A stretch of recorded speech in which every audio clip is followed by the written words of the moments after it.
Today we celebrate the memorial of Saint Francis of Assisi, the patron of ecology. Good morning, my dear brothers and sisters. Today, October 4, we celebrate one of the great fiesta of one of the greatest saints of the Church, Saint Francis of Assisi. So it's also the fiesta of our Capuchin fathers. And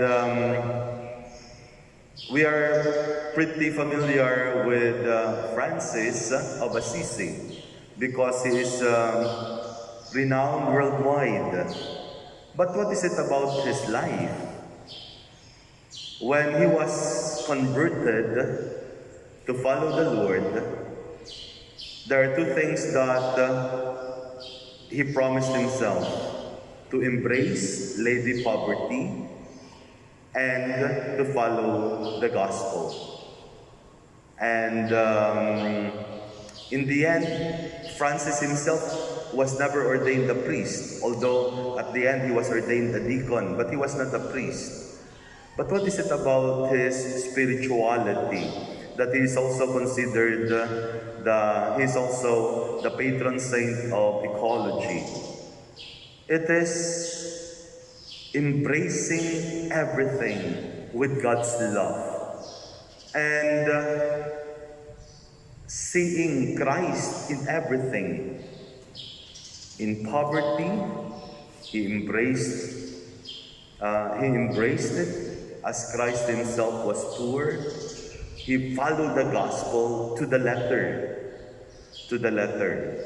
He was a man of peace. And it is even said that according to Chesterton, if there is one person who can truly follow in the footsteps of Christ, it is no other than Francis of Assisi.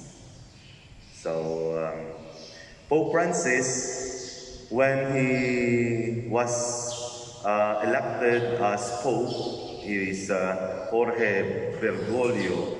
He said he took the name of Francis because Cardinal Humes, another cardinal who also voted for the next Pope, when he met Cardinal Bergoglio, who is the newly elected Pope, said to him, "Now that you are a Pope, don't forget the poor. Don't forget the poor." And so to remind him that the church is a special place for the poor, he took the name Francis. Anyway, our readings today offer us something very beautiful too. The first reading speaks to us of the story of Jonah. Tinawag siya, ayaw niya. Actually, sumibat siya. Sibat, umalis, sumakay sa barko. Kasi the Lord had given him a mission. Go to the city of Nineveh. Proclaim to them, in 40 days the city will be destroyed unless they are going to repent. He does not want to do it. So he even escaped. But now the reading tells us how he was thrown overboard to save the ship that is being buffeted by strong winds. And he was, how it was described in here, and a large fish swallowed Jonah. The Lord sent a large fish, swallowed Jonah. And Jonah remained in the belly of the fish 3 days, 3 nights. From the belly of the fish, Jonah prayed to the Lord his God, and the Lord commanded the fish to spew Jonah upon the shore. The continuation of that will be tomorrow's first reading.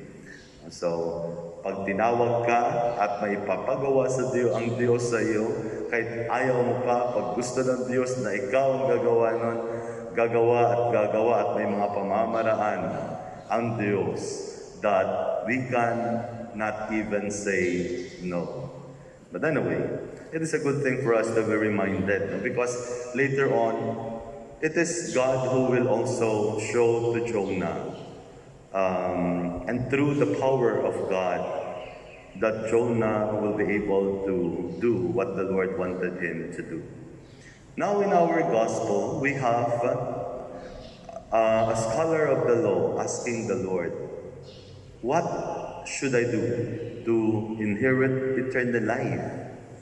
And the Lord said, love God above all things, with all your heart, with all your being, with all your strength, with all your mind, and love your neighbor as yourself.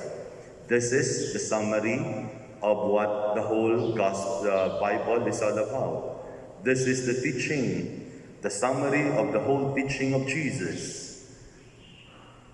But then, the scholar of the law, trying to justify himself, as the gospel says, asks another question: who is my neighbor? And we have the parable of the Good Samaritan. We have three persons: a priest, a Levite, a Samaritan. The victim, if you look into it, bali apat yung tao sa story.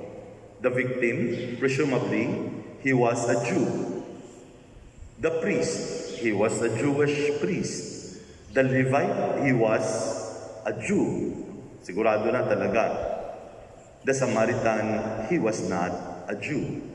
The victim was a Jew. The first who passed by in the road was the priest. But ano ang ginawa niya? He just went on the other way. He avoided it. Why? Most likely because he's going to Jerusalem. And if he's going to Jerusalem, he's going to offer in the temple. If the person is already dead, if the person is already dead and he comes close to the person, he cannot offer sacrifice in the temple. Kaya sigurista din siya. No? Kaya sa kabila na lang siya dumaan.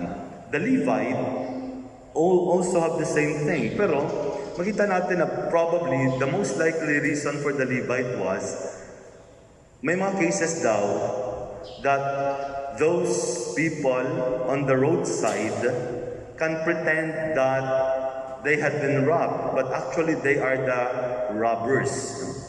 Di ba? Yung nagkukunwari na na-discuss sila yung biktima, pero sila pala yung nambibiktima. Kung lalapit ang Levite, he might be robbed. So, safety precaution. Lalayo ka. Pero, pareho mong Hudyo. Pero you are not taking chances. Baka mabibiktima ako. But here comes a Samaritan. He saw the need of a person in the roadside. It was mercy and compassion that is in his heart. And so he got involved. He took the man, brought him in an inn, cared for him. He was the neighbor. Kahit hindi niya kaano-ano, hindi niya kadugo, hindi niya kalahi, ang nakikita niya, kapatid, na kailangan tulungan at tinulungan niya. Let us all rise and together